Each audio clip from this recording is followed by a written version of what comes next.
Hello दोस्तों, आज मैं आप लोगों के लिए एक्सप्लेन करने वाली हूँ एंशिएंट फॉलन गॉड का लास्ट एपिसोड। उम्मीद करती हूँ कि आप लोगों को ये वाला एपिसोड भी पिछले एपिसोड्स की तरह ही पसंद आएगा। तो चलो अब बिना वक्त जाया किए आज की वीडियो को स्टार्ट करते हैं। जैसा कि पिछले एपिसोड में हमने देखा कि शाओ चेन ने तियानजिन कॉन्टिनेंट के तीनों वॉरियर्स को हरा दिया था। इस फाइट की वजह से शाओ चेन की बॉडी काफी वीक हो गई और इस बात का फायदा क्रिस्टल और स्पिरिचुअल अवेयरनेस ने उठा लिया। उसने शाओ चेन की सोल को अपने अंदर कैद कर लिया, जिसका पता तो अभी तक किसी को नहीं था। यहाँ पर प्रिंसेस यू भी काफी ज्यादा परेशान थी क्योंकि उसने प्रिंसेस यूई को लिंगकोंग से ये कहते हुए सुन लिया था कि वो प्रिंसेस यू की शादी लिंगकोंग से ही करेंगे। अब आगे तो नेक्स्ट एपिसोड की शुरुआत में हम प्रिंसेस यू को देखते हैं, जिसके पास उसकी सर्वेंट खाना लेकर आई हुई थी, लेकिन उसने तो कुछ भी खाने पीने से बिल्कुल ही इनकार कर दिया। इसके बाद सीन शिफ्ट होकर यहाँ डोंगफेंग मेंशन पर आ गया। लिंगकोंग का फादर तो उस पर काफी ज्यादा गुस्सा था। वो गुस्से से कहते हैं कि आखिर तुम मुझे कितने दिन घर में रख सकोगे, जिस पर लिंगकोंग उसे जवाब देते हुए कहते हैं कि फादर आपको बस थोड़े दिन के लिए ही घर पर रहना है, बस मेरी शादी तक। उसकी बात सुनकर लिंगकोंग के फादर को तो और ज्यादा गुस्सा आ गया। तुम एक लड़की के लिए थर्ड प्रिंस को धोखा कैसे दे सकते हो। लिंगकोंग अब अपने फादर से कहता है कि मैं बस अपना रास्ता बदलना चाहता हूँ, मैं उनके साथ काम नहीं करना चाहता। जो सुनकर तो डोंगफेंग अपने बेटे से कहता है कि तुम तो बिल्कुल पागल हो चुके, तुम्हें समझ भी आ रहा है कि तुम क्या कर रहे हो। थर्ड प्रिंस के साथ अलायंस बनाने की वजह से तुम डोंगचू स्टेट के नए एम्परर बन सकते थे, लेकिन प्रिंसेस यू से शादी करने के बाद सिर्फ तुम रॉयल फैमिली के दामाद ही कहलाओगे।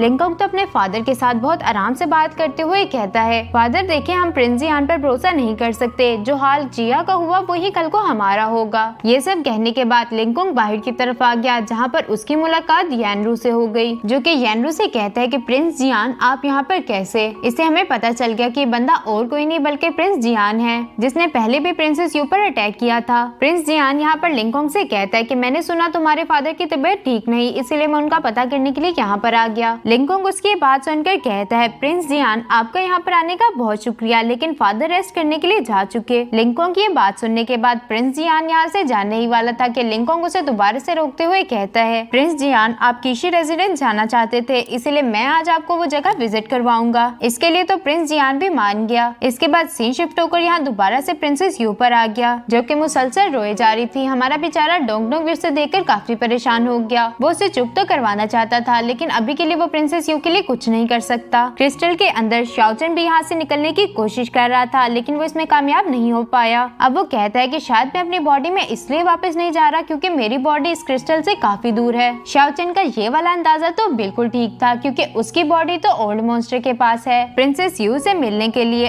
प्रिंसेस यूई और किंग यहाँ पर पहुँच चुके थे। प्रिंसेस यू अब उनसे कहती है कि आप दोनों यहाँ से चले जाएं, मैं आप दोनों की शक्ल नहीं देखना चाहती। प्रिंसेस यूई ने तो प्रिंसेस यू के पास बैठते हुए उसका हाथ पकड़ लिया और वो रो भी रही थी। अपनी बहन को यूं रोता देख प्रिंसेस यू अब उससे सवाल करते हुए कहती है कि रॉयल सिस्टर आखिर आपको क्या हुआ है, जिस पर प्रिंसेस यूई उसे जवाब देते हुए कहने लगी कि मेरी बात आखिरी बार मान लो। प्रिंसेस यू तो उसकी बात मानने की बजाय उल्टा और ज्यादा गुस्सा हो गई। वो कहती है कि रॉयल सिस्टर क्या आप अब मुझे इमोशनली ब्लैकमेल करके बनाएंगी, लेकिन मैं अब आप लोगों की इन चालों में नहीं आने वाली। प्रिंसेस यू उसकी बात का कोई जवाब ना देते हुए आइस लेडी से ये कहते हुए जाने लगी कि प्रिंसेस यू को यहाँ से निकलने मत देना। उनके यहाँ से जाने के बाद प्रिंसेस यू ने तो दोबारा से रोना शुरू कर दिया। ये देखकर उसका फादर उसे कहता है, चूयू तुम कभी भी अपनी बड़ी बहन को नहीं समझ पाओगी। प्रिंसेस यू को तो यहाँ पर कुछ समझ नहीं आया कि आखिर उसके फादर की इस बात का क्या मकसद था। ये जानने के लिए तो उसे प्रिंसेस यूई का पीछा करना पड़ेगा, लेकिन वो यहाँ से तो निकल भी नहीं सकती क्योंकि बाहर की तरफ काफी ज्यादा गार्ड्स खड़े थे। प्रिंसेस यू को तो परेशान होने की कोई जरूरत नहीं क्योंकि उनके पास है डोंगडोंग। डोंगडोंग ने तो यहाँ पर दीवार को तोड़ते हुए एक रास्ता बना दिया था, लेकिन बाहर आने के बाद भी प्रिंसेस यू को पता नहीं था कि आखिरकार प्रिंसेस यूई कहाँ पर है। लेकिन डोंगडोंग तो यहाँ पर भी अपनी तेज नाक का इस्तेमाल करते हुए प्रिंसेस यू को प्रिंसेस यूई के पास ले गया। इससे पहले कि ये लोग प्रिंसेस यूई के पास पहुँच पाते, इन्होंने कीशी रेजिडेंस में किसी को आते हुए देख लिया,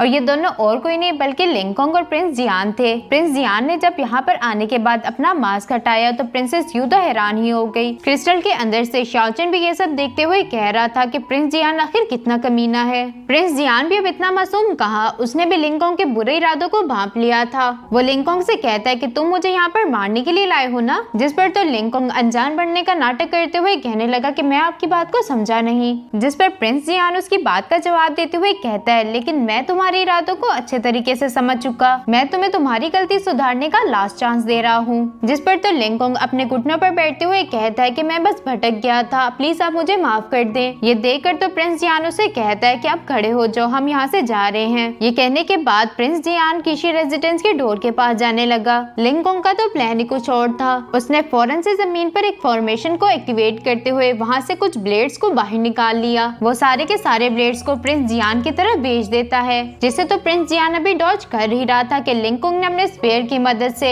एक वेव अटैक प्रिंस जियान की तरफ चल दिया। लिंगकोंग को लग रहा था कि प्रिंस जियान का खेल खत्म हो चुका, लेकिन इससे पहले कि ब्लेड्स और वेव प्रिंस जियान को लग पाती, उसने अपने चारों तरफ एक शील्ड बैरियर को बना लिया। प्रिंस जियान अब लिंगकोंग से कहता है कि तुम्हारी सिर्फ इतनी ही पावर थी, अब मैं तुम्हें दिखाता हूँ कि असली पावर क्या होती है। ये कहते साथ ही वो अपनी पावर्स को एक्टिवेट करते हुए लिंगकोंग पर अटैक करना चाहता था। तभी वहाँ पर प्रिंसेस यूई भी पहुँच गई, जिसने तो प्रिंस जियान के चारों तरफ एक फॉर्मेशन बना दी और वो उस फॉर्मेशन को ब्लास्ट कर देती है। प्रिंस जियान को अब समझ आ चुका कि वो इन दोनों का मुकाबला अभी के लिए नहीं कर सकता, इसीलिए वो यहाँ से भागना चाहता था, लेकिन प्रिंसेस यूई तो ऐसा होने नहीं देती। उसने दोबारा से प्रिंस जियान पर अपनी पावर्स का इस्तेमाल करते हुए उसे नीचे गिरा दिया और इस तरह यहाँ पर प्रिंस जियान का खेल खत्म हो चुका। प्रिंस जियान के मरने के बाद लिंगकोंग यहाँ पर प्रिंसेस यूई से कहता है कि मैंने आपकी रिक्वेस्ट को पूरा कर दिया, अब आपकी बारी है। जिस पर तो प्रिंसेस यूई उसे जवाब देते हुए कहने लगी, तुम्हारी और प्रिंसेस यू की शादी 5 दिन के अंदर होगी। लिंगकोंग तो उसकी बात सुनते साथ ही बहुत खुश हो गया।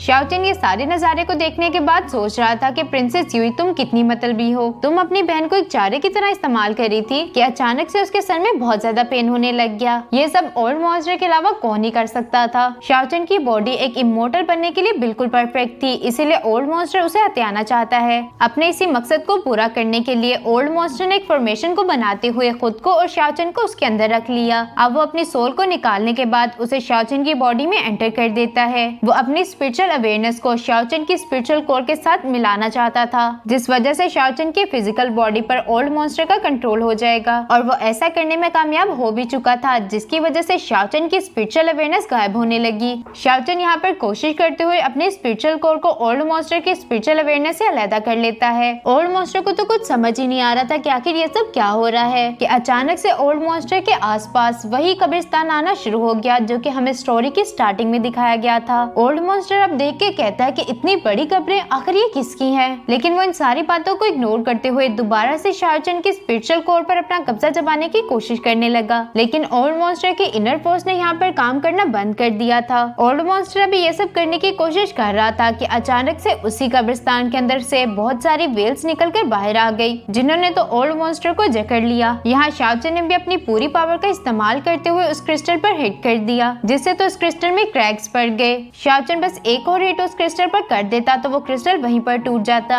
इससे पहले ही शाओचेन बेहोश हो गया। बेहोश होने के बाद शाओचेन यहाँ पर अपने एक पास की मेमोरी में पहुंच चुका था, जिसे देखते हुए वो कह रहा था कि ये सिर्फ स्पिरिचुअल ऑफ अवेयरनेस का एक इल्यूजन है। इस ड्रीम में शाओचेन और उसकी लवर को कोई बंदा मारना चाहता था। शाओचेन की लवर ने शाओचेन को बचाने के लिए खुद की लाइफ को सेक्रीफाइस कर दिया। ये सब दोबारा से शाओचेन की आंखों के सामने हो रहा था। शाओचेन इसे रोकना चाहता है, लेकिन उसके सामने एक इनविजिबल दीवार थी। शाओचेन अब उसके ऊपर हिट करते हुए कहता है, शूजिन रुक जाओ। ये कहने के बाद हम शाओचेन को पानी में देखते हैं, जहाँ पर उसके सामने 10,000 साल पहले वाला शाओचेन था। उसको अपने सामने देखने के बाद शाओचेन तो पानी की गहराइयों में जाने लग गया और वो जब पानी से बाहर आया तो उसके सामने उसकी लवर शूजिन थी। शूजिन को अपनी आंखों के सामने देखने के बाद शाओचेन तो फौरन उसके पास चला गया। यहाँ पर वो अपने मन में कह रहा था कि अगर ये कोई ड्रीम भी है तो मुझे इससे कोई फर्क नहीं पड़ता। इसके बाद हम देखते हैं कि शूजिन ने यहाँ पर शाओचेन के लिए खाना बनाया हुआ था। खाना खाने के बाद शाओचेन यहाँ पर शूजिन से कहता है कि मैं तुम्हारे लिए कुछ फ्रूट्स लेकर आता हूँ। ये कहते साथ ही वो यहाँ तालाब पर आ गया, जहाँ पानी में उसे दोबारा से अपनी ही परछाई नजर आई, जो कि उसे कह रही थी कि तुम अच्छे तरीके से जानते हो कि ये सब फेक है। लेकिन शाओचेन को तो इन सारी बातों से कोई फर्क नहीं पड़ता, वो तो बस शूजिन के साथ रहना चाहता है, जिस वजह से वो इन सारी बातों को इग्नोर करते हुए दोबारा से शूजिन के पास चला गया। इसके बाद सीन शिफ्ट होकर यहाँ पर लिटिल प्रिंसेस और डोंगडोंग पर आ गया। डोंगडोंग प्रिंसेस यू को लाइब्रेरी पवेलियन लेकर जाना चाहता था, क्योंकि उसे शाओचेन की परवाह है, लेकिन प्रिंसेस यू को तो प्रिंसेस यू के पास जाना था।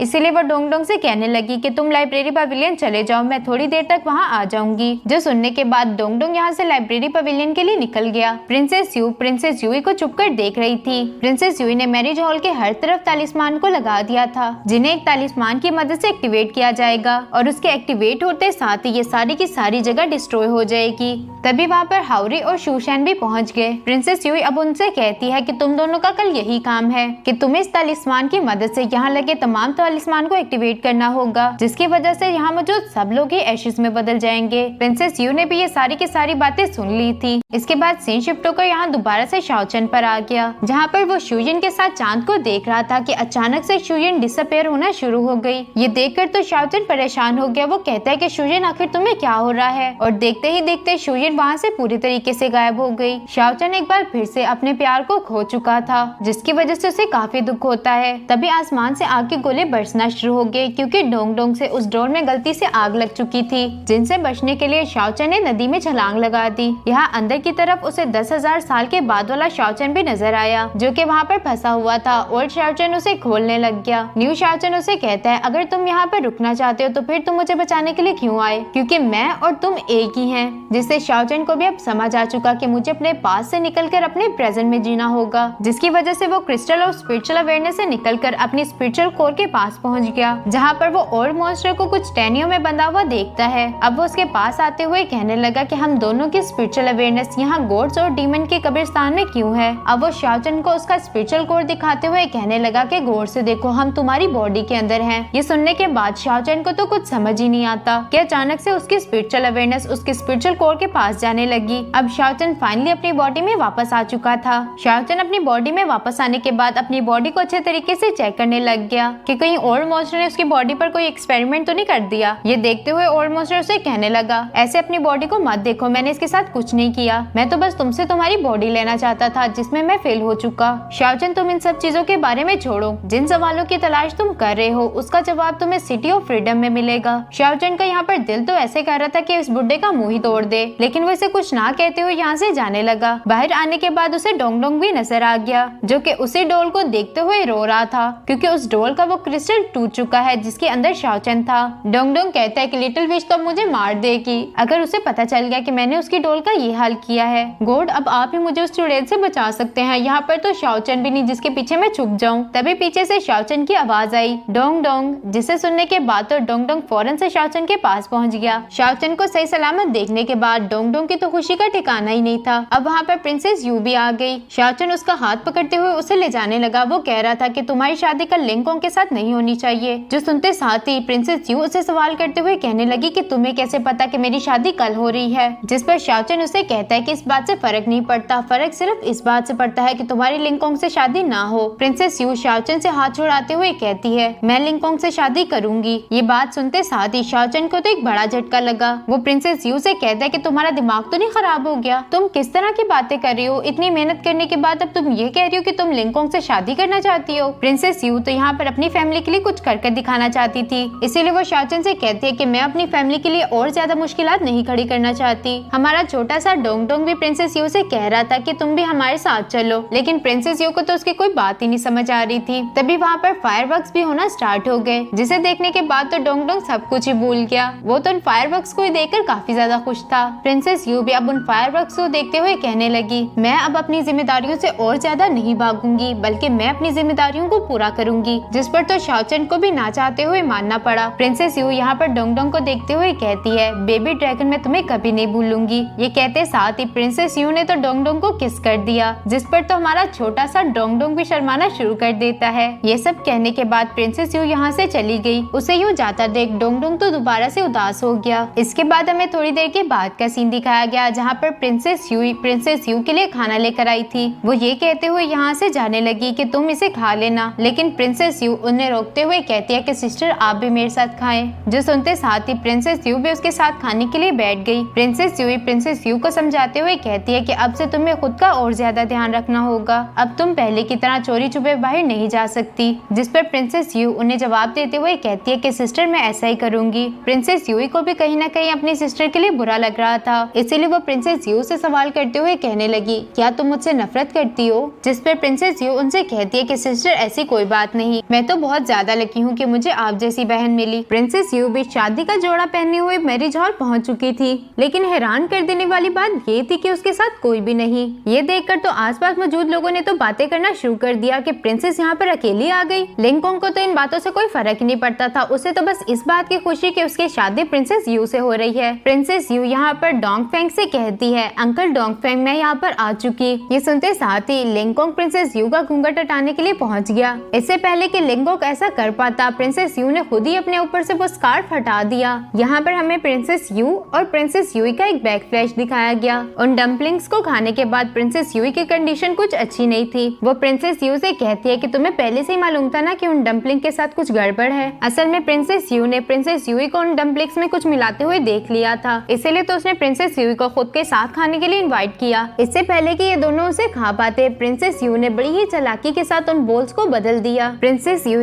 अब प्रिंसेस यू से सवाल करते हुए कहती है कि आखिर तुम करने क्या वाली हो। प्रिंसेस यू अब अपनी बहन को गले लगाते हुए कहने लगी, रॉयल सिस्टर, आपने मेरे लिए जितने ज्यादा सेक्रीफाइस और एफर्ट्स किए मैं उन सबको जानती हूँ। अब मैं आप पर मजीद बोझ नहीं बनना चाहती। ये सब कहते हुए प्रिंसेस यू ने चुपके से प्रिंसेस यूई से वो तालिस्मान ले लिया जिससे मैरिज हॉल में मौजूद तालिस्मान को एक्टिवेट किया जा सकता था। प्रिंसेस यूई तो यहाँ पर प्रिंसेस यू को रोकते हुए कहती है कि प्लीज ऐसा मत करो, लेकिन प्रिंसेस यू तो अपना मन बना चुकी थी, इसीलिए वो शादी वाला सूट उठाते हुए वहाँ से चली गई। इसके बाद सीन शिफ्ट होकर प्रेजेंट में आ गया, जहाँ पर प्रिंसेस यूई से मिलने के लिए कोई आदमी आया था, जिसे देखते साथ ही प्रिंसेस यूई का ब्लैक पाइथन भी उसे रोकने के लिए आगे आ गया। और ये बंदा आखिर कौन है इसके बारे में तो हमें नहीं पता। इसके बाद सीन शिफ्ट होकर शाओचन पर आ जाता है। हमारे छोटे से बुकर डोंगडोंग ने तो बहुत सारे राइस बोल्स खा लिए थे, अभी तो वो और ज्यादा राइस खाना चाहता था, इसलिए वो वेटर को आवाज लगाते हुए कहता है कि मेरे लिए 3 बाउल्स ले आओ। लेकिन असल में डोंगडोंग को भूख नहीं लगी थी, वो यहाँ से जाना ही नहीं चाहता। वो चाहता था कि शाओचन दोबारा से प्रिंसेस यू के पास चला जाए, लेकिन शाओचन उसे समझाते हुए कहता है कि हमें यहाँ से जाना ही होगा। डोंगडोंग को भी अब शाओचन की बात समझ आ चुकी थी, इसलिए दोनों ही डोंगचू सिटी से जाने लगे। यहाँ पर हम प्रिंसेस यूई के ब्लैक पाइथन को देखते हैं, जो कि काफी जख्मी हालत में पड़ा हुआ था और उसके सामने ही प्रिंसेस यू का रिबन भी है। मैरिज हॉल में प्रिंसेस यू से डोंगफेंग सवाल करते हुए कहने लगा, आज तुम्हारी जिंदगी का सबसे बड़ा दिन था, लेकिन तुम्हारी बड़ी बहन और फादर अभी तक नहीं आए। लिंकोंग को तो सिर्फ प्रिंसेस यू से फर्क पड़ता था, इसलिए वो अपने फादर की बात का जवाब देते हुए कहता है, प्रिंसेस यू तो यहाँ पर आ चुकी, इसीलिए हमें मैरिज सेरेमनी को शुरू करना चाहिए। डोंगफेंग भी कहीं मानने वाला था। वो कहता है कि ऐसा नहीं हो सकता, मैं जाकर किंग को बुला कर लाता हूँ। ये कहते हुए वो यहाँ से जाने ही वाला था कि प्रिंसेस यू उसे रोकते हुए कहती है कि तुम्हारी हिम्मत भी कैसे हुई मेरे फादर को तंग करने की। जिस पर डोंगफेंग उसे कहता है कि डॉटर इन लॉ, आंखें खोलो और अपने आसपास देखो, ईस्टर्न चूयू स्टेट सारा का सारा अब सीमा फैमिली के हाथों में है। उसके बाद सुनते साथ ही प्रिंसेस यू ने अपने पास से वो तालिस्मान को निकाल लिया, जिसे देखते साथ ही वहाँ मौजूद लोगों ने तो भागना शुरू कर दिया, क्योंकि उन्हें अच्छे से मालूम है कि ये तालिस्मान क्या कर सकता है। प्रिंसेस यू को भी अच्छे से मालूम था कि वो अपनी जिंदगी को कुर्बान करने जा रही है, इसीलिए वो अपने आखिरी लम्हों में अपनी फैमिली और शाओचन को याद करने लग गई, जिन्हें सोचते हुए वो कहती है कि अब हम सब लोग अगली जिंदगी में मिलेंगे। लेकिन इससे पहले कि प्रिंसेस यू उस तालिस्मान का इस्तेमाल करते हुए सब चीजों को डिस्ट्रॉय कर देती,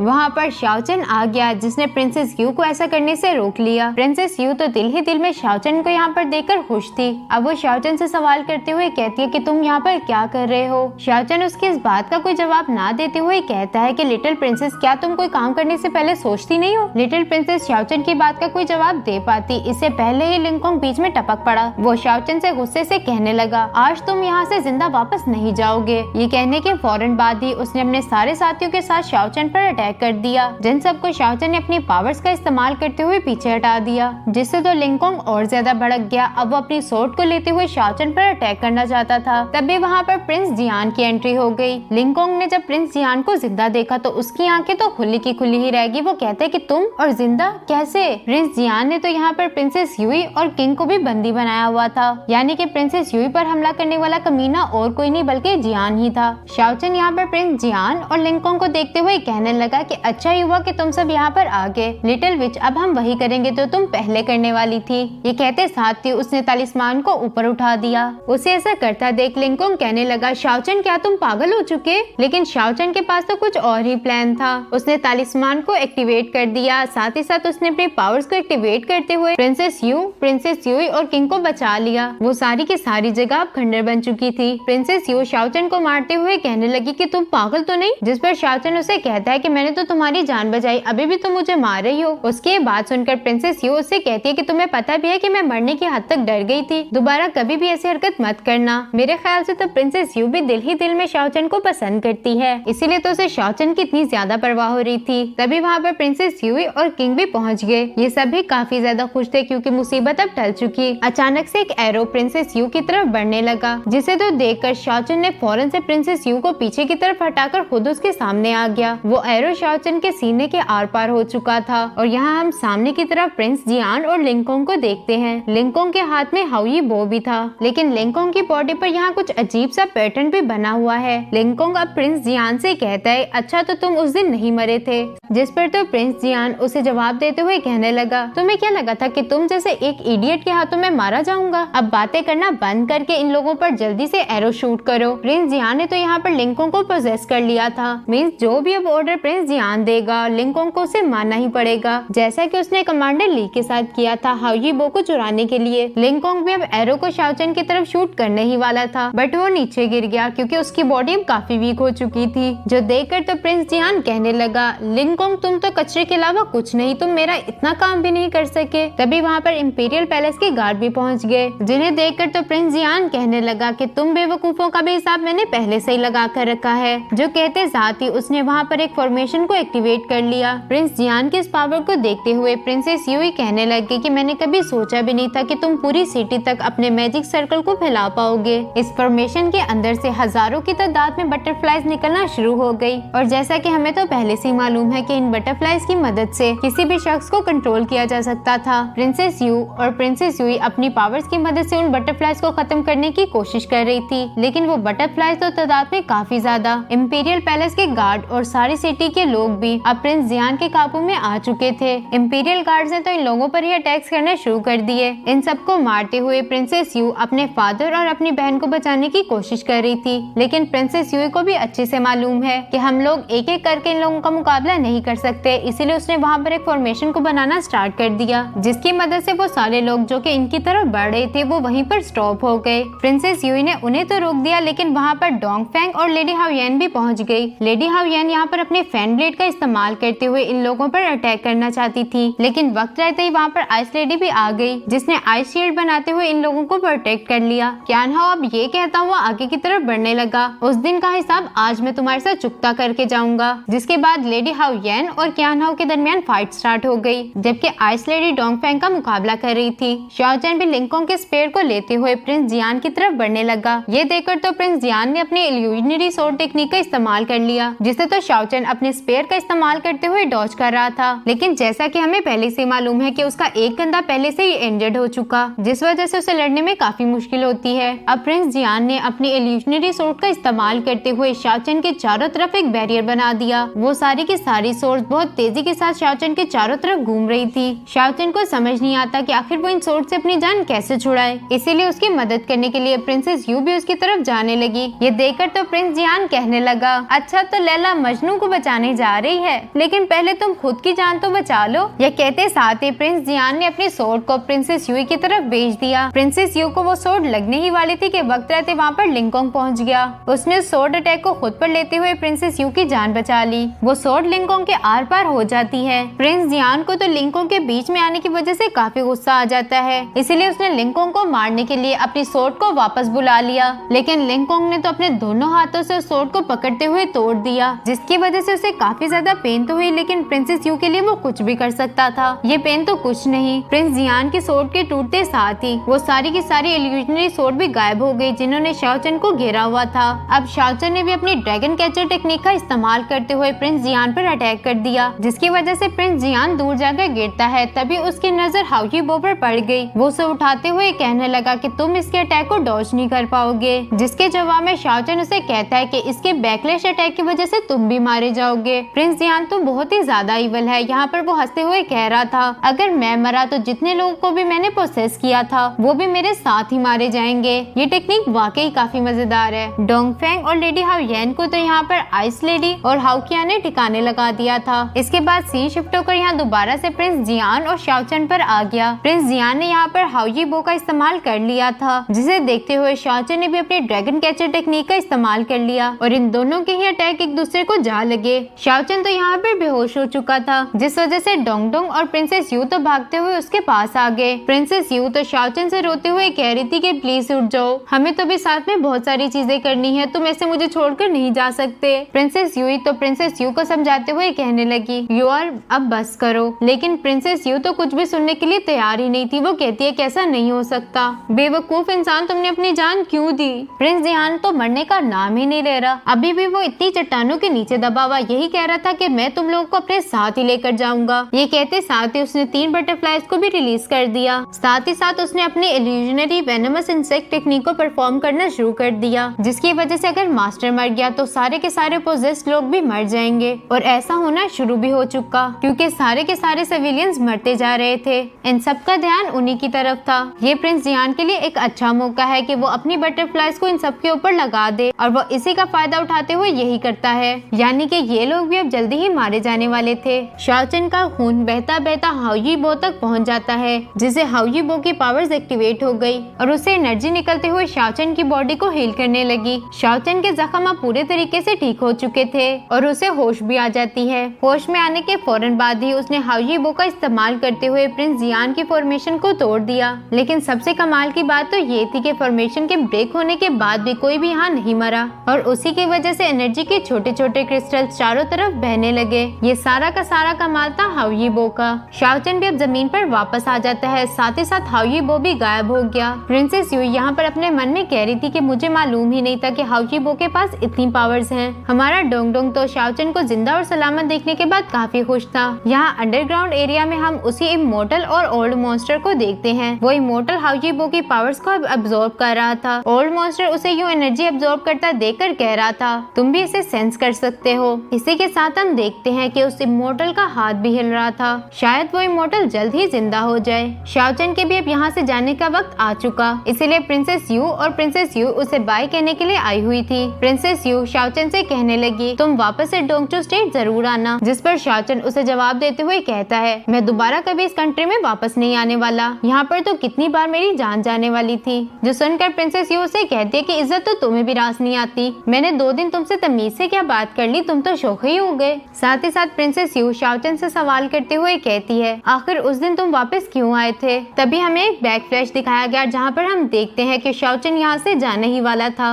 कि अचानक से वहाँ पर प्रिंसेस यूई का ब्लैक पाइथन आ गया, जो कि काफी बुरी कंडीशन में था, जिससे शाओचन को समझ आ गया कि इंपीरियल पैलेस में कुछ गड़बड़ है। लेकिन वो ये बात प्रिंसेस यू को बताना नहीं चाहता था, इसीलिए वो खामोश हो गया। शाओचन के कोई भी जवाब ना देने पर प्रिंसेस यू उसे टीज करते हुए कहने लगी, क्या तुम मुझे किडनैप करने आए थे? उसकी ये बात सुनकर शाओचन कहता है कि तुम जैसी चुड़ैल को कोई किडनैप कर भी सकता है? जिस पर तो प्रिंसेस यू भड़कते हुए कहने लगी, अगर तुमने मुझे एक और दफा चुड़ैल बोला तो मैं तुम्हारा मुंह तोड़ दूंगी। शाओचन को तो अपना मुंह काफी ज्यादा प्यारा है, इसीलिए वो प्रिंसेस यू से कहता है कि अच्छा मैं तो मजाक कर रहा था, सीरियस क्यों हो रही हो? शाओचन को लेने के लिए उसका ड्रैगन भी पहुंच चुका था, जो कि और कोई नहीं बल्कि सायु का वही 4 लेवल वाला ड्रैगन था। शाओचन अब उसके ऊपर बैठते हुए वहाँ से जाने ही वाला था कि वो प्रिंसेस यू से सवाल करते हुए कहने लगा, क्या तुम मेरे साथ चलना चाहोगी? प्रिंसेस यू उसके साथ जाना तो चाहती थी, लेकिन वो अपनी बहन को दोबारा से अकेला नहीं छोड़ सकती। वो अपने दिल पर पत्थर रखते हुए कहती है कि मैं इंपीरियल पैलेस ही रहूंगी, तुम चले जाओ। जो सुनकर शाओचन भी उसे गुड बाय कहता हुआ यहाँ से चला गया। शाओचन को यूँ जाता देख प्रिंसेस यू तो काफी उदास थी। प्रिंसेस